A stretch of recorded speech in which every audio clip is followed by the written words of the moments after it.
Muchas gracias, de verdad, por la oportunidad de compartir con todos los que nos ven y nos escuchan y sobre este importante proyecto de ley que es la alerta Amber, o ya como se está conociendo ahora dentro de la comisión, es el proyecto de ley que crea el sistema de alerta RD. Porque si bien cuando la diputada Liz Mieses y yo sometimos este proyecto de ley en la Cámara de Diputados, pues inició únicamente como alerta Amber, pero luego se inscribieron en este trabajo el Ministerio de Interior y Policía, la Policía Nacional, el 911, el Indotel, el CONAP, el CONADIS, y se ha ido transformando a una pieza legislativa robusta que establece el sistema de alerta RD, que no es más que un mecanismo de colaboración interinstitucional para accionar en el caso específico de personas desaparecidas. Este proyecto va a crear 4 alertas. Están proliferando en cuanto a cantidad, lamentablemente. Si esa es la percepción que hay, de que ha habido un aumento, también hay una mayor difusión. Entonces el proyecto de ley crea 4 alertas. La alerta Amber, que es para el caso de niños y adolescentes. La alerta Azul, que es para cuando desaparece una persona con algún tipo de discapacidad. La alerta Silver para adultos mayores, que se dan muchos casos de desapariciones de adultos mayores, y la alerta rosa para el caso de que la desaparición sea de una mujer que tenga algún tipo, sea víctima de algún tipo de violencia de género o de agresión. Hay una seña que a mí me llama mucho la atención, que es como así, ¿verdad? Que sería para cuando una mujer está siendo abusada o cualquiera está siendo abusada. Pero le quería preguntar, diputada, hola, que no la había saludado. Yo hacía la mención con José Horacio hace un momentico, de que recuerdo que aquí mismo, sentado en esa misma silla, Orlandito Jorge Mera, pues nos habló de ese proyecto que lo introdujo. Me ha dicho ya la diputada que perimió. ¿Qué de igual o de diferencias o de nuevos aportes tiene este proyecto que usted introdujo? Bueno, la primera vez que se introdujo el tema de alerta Amber en el Congreso Nacional fue el exdiputado Víctor Gómez Casanova. Sí. Luego, en el cuatrenio pasado, lo retoma el exdiputado Orlando Jorge Villegas. Y en esta ocasión, pues lo asumimos la diputada Liz Mieses, que es del Distrito Nacional, y una servidora, Carmen Ligia Barceno, diputada de Atomayor. Villegas, sí, ¿verdad? Que dijo. Sí, claro. Honrando. Sí. Entonces, con algunas variaciones respecto a lo que se había sometido en el cuatrenio pasado. Y dentro del tema de las comisiones, pues ya ha variado significativamente, porque inicialmente era el proyecto de alerta Amber, que solamente se refería a lo que era la creación de una alerta ante la desaparición de un menor o un adolescente, o sea, menor, claro, niño o adolescente, niña o adolescente. Pero este proyecto de ley ha evolucionado, pasó de 26 artículos a 60 y pico de artículos, te crea el mecanismo de búsqueda urgente, que es la colaboración interinstitucional entre las instituciones que de manera operativa tienen que ponerse en acción cuando hay una desaparición. Eso es para cambiar el hecho de que ahora cuando desaparece alguien, usted va a poner una denuncia, hay que esperar 48 horas de la desaparición para iniciar la búsqueda. Claro, para entonces, ese es el principal cambio. Ahora, una tontería, por Dios, porque ya en 48 horas se dificulta todavía muchísimo. Exacto, las primeras horas son las cruciales para encontrar a una persona que ha desaparecido. O sea, son las críticas, como tú dices, para que esa persona sea encontrada sana y salva. Entonces, como son claves, la idea es que inmediatamente usted llame a través del 911 o que ponga una denuncia formal en la Procuraduría o en la Policía, pues el mecanismo se active y que en las primeras horas todas las instituciones se pongan en operación para aprovechar esos minutos que son esenciales para encontrar. Y hay una comisión que se llama la Comisión de Alerta, que está compuesta específicamente por el 911, la policía y la Procuraduría, que es la que va a definir si dentro de esa denuncia que se hace, ese caso en particular amerita emitir una alerta. Porque la alerta es una parte del proceso. La alerta solamente se utiliza en el caso de que las instituciones consideren que la colaboración de la ciudadanía es esencial para dar con el paradero de la persona desaparecida.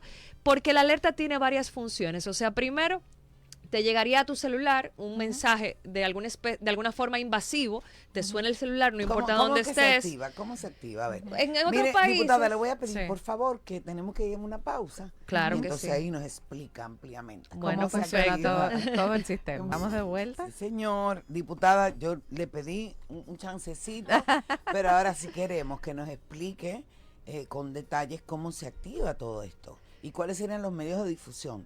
Bueno, después de la activación. En el proyecto de ley hemos establecido que el comité de alertas es el que decide en el caso de que un caso particular amerite una alerta, porque hay la información pertinente para difundir, porque esa información puede ayudar a la ciudadanía a identificar.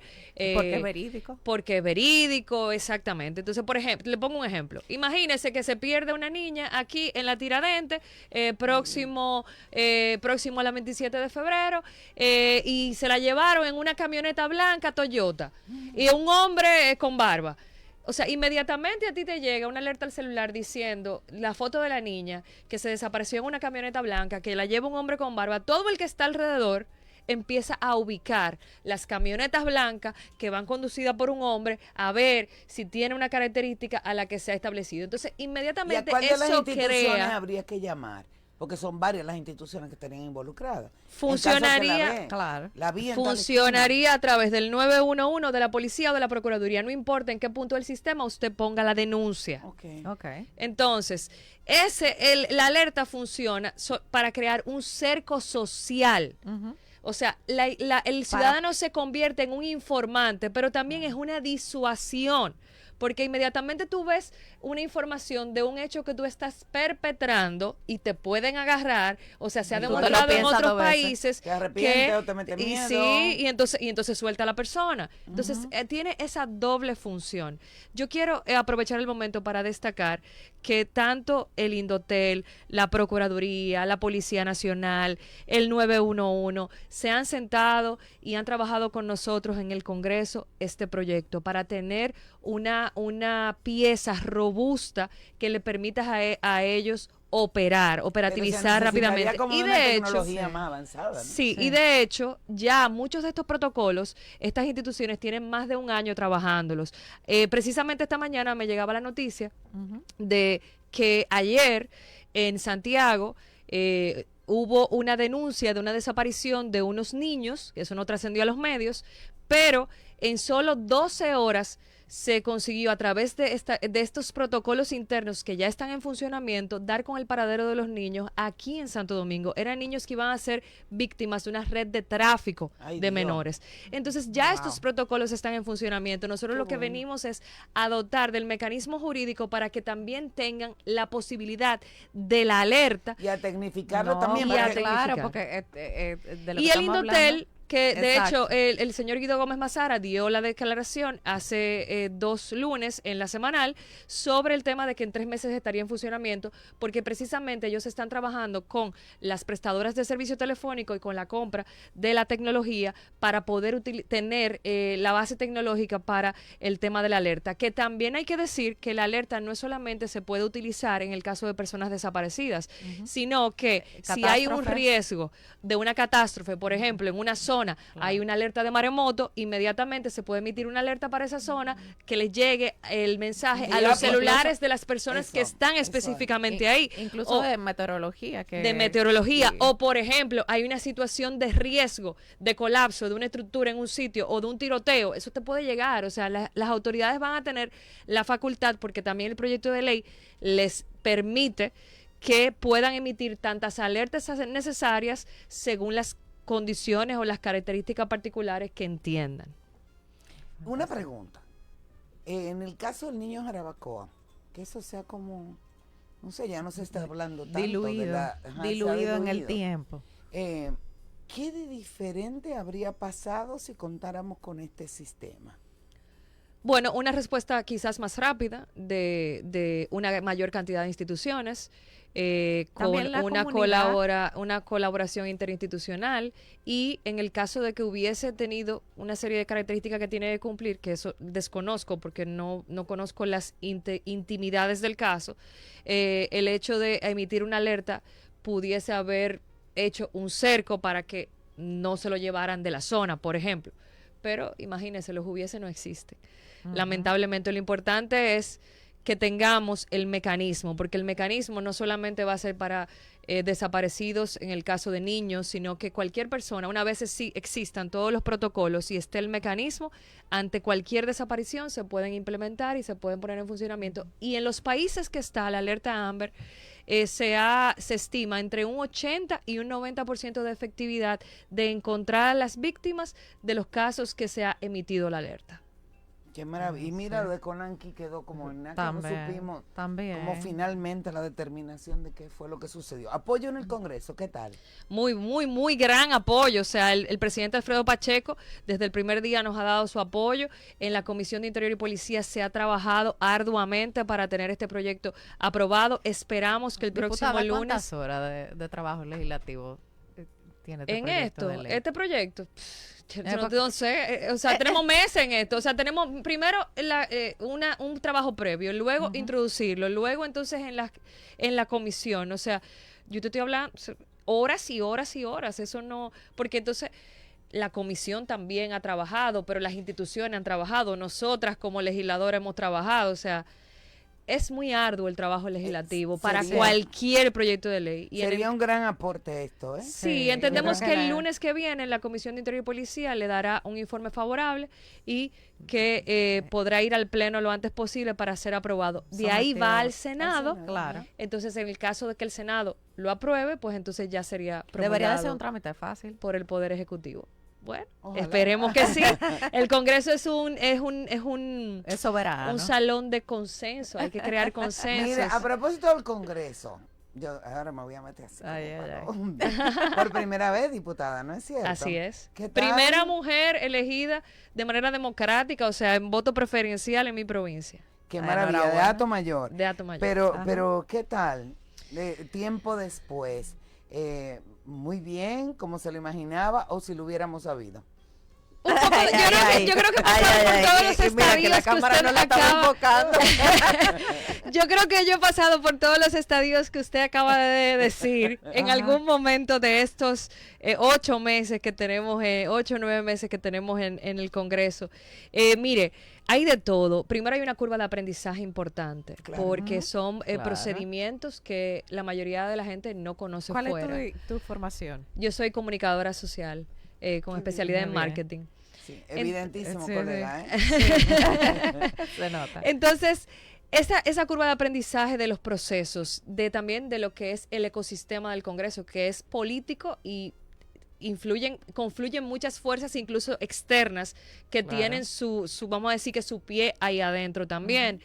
Es también un poquito frustrante en algunos casos porque los procesos llevan mucho trabajo, llevan mucha insistencia, porque no es solamente la labor legislativa, también es la labor de representación, la fiscalización, también, el control. El tema está también la parte de el peso de tus electores, o sea, tus votantes que necesitan de ti, reclaman de ti servicios que hay que darles, sobre todo en provincias como la mía, donde todavía faltan muchos servicios sociales importantes.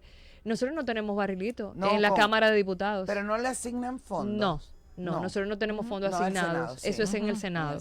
Eso sí es una percepción que existe, pero el cofrecito creo que era como se llamaba, eso se eliminó hace varios años. Sí. Entonces no existe, y la verdad es que uno tiene una carga importante por las necesidades que hay de los mismos votantes no cubiertas a nivel social, y eso es algo con lo que uno tiene que todos los días lidiar, o sea, uno tiene un servicio 24/7. Aunque lo de ustedes no es asistencialismo, hay mucha necesidad. Bueno, pero es que ya cada quien si a usted, diputado a su representante. Si a usted lo llama, por ejemplo, una cosa que me pasa todos los meses, a mí me llaman a cada rato para una pinta de sangre. Una persona que tiene una situación de salud grave, seria. Imagínate, lo vas a resolver. Hay que buscarlo. Entonces, a veces, por ejemplo, uno lo gestiona a través del sistema nacional, pero a veces no hay que comprar. Entonces, todo eso, ese trabajo de servicio que hay que darle a la población, eso uno también lo tiene. No es solamente lo que tú ves en el Congreso allá. Todo de tu provincia está esperando que sea tú que se lo resuelva. Claro. Exactamente. Entonces, eso también genera genera una presión adicional. Está también esta parte mediática que uno tiene que hacer, la labor educativa y de posicionamiento que uno tiene que hacer de los mismos, que es muy importante, sobre todo para que los proyectos se puedan también aprobar, que también esa parte hay que ejercer. Y tú tienes la ventaja de ser comunicador y lo haces muy bien. Gracias. Pero sí le tengo que decir que yo me siento sumamente privilegiada porque somos 11 millones de habitantes y solamente somos 222 congresistas que estamos representando a esa gran población de la República Dominicana. Y en el caso particular mío, que es la primera vez que una mujer va al Congreso a representar, bueno, no la primera vez porque había otra en los años 90, pero fue por listas, vamos a decir que yo fui la primera seleccionada, electa de manera directa, pues yo me siento muy, muy orgullosa de eso y lo hago con mucho amor. Es una actividad 24/7 muy demandante, pero sí, se hace con amor y hay más satisfacciones que frustraciones, o sea que el balance siempre termina siendo no te asustas positivo. Cuando comienza, porque a veces, ay, Dios mío, cuando están esos ánimos caldeados, Dios mío, no te late más fuerte el corazón o se te va haciendo como una coraza. Uno va desarrollando una coraza, uno también va entendiendo que no es la persona que está hablando, que es la posición que está hablando. Porque después se juntan a comer y uno asustado. Uno asustado viendo. O sea, pero se van a dar, no sé qué. Y después están abrazándose. Lo que pasa es que una cosa es Carmen Ligia y otra cosa es la diputada del PRM por la provincia de Atomayor.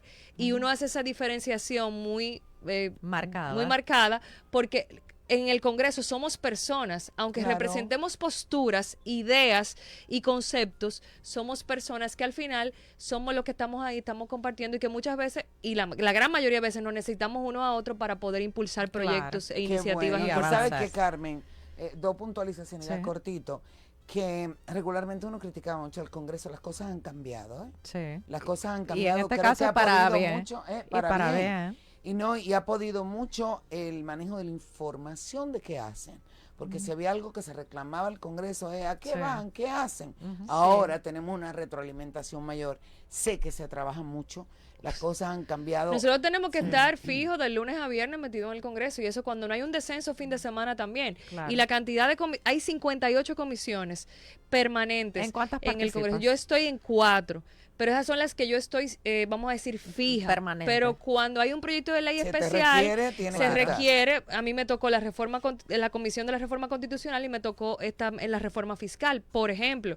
Y así algunos proyectos que entran que hacen comisiones especiales. O sea que es mucho trabajo, es mucho lo que uno tiene que leer también fuera de las comisiones para poder estar preparado para argumentar en ellas. Lo que la gente ve es la sesión.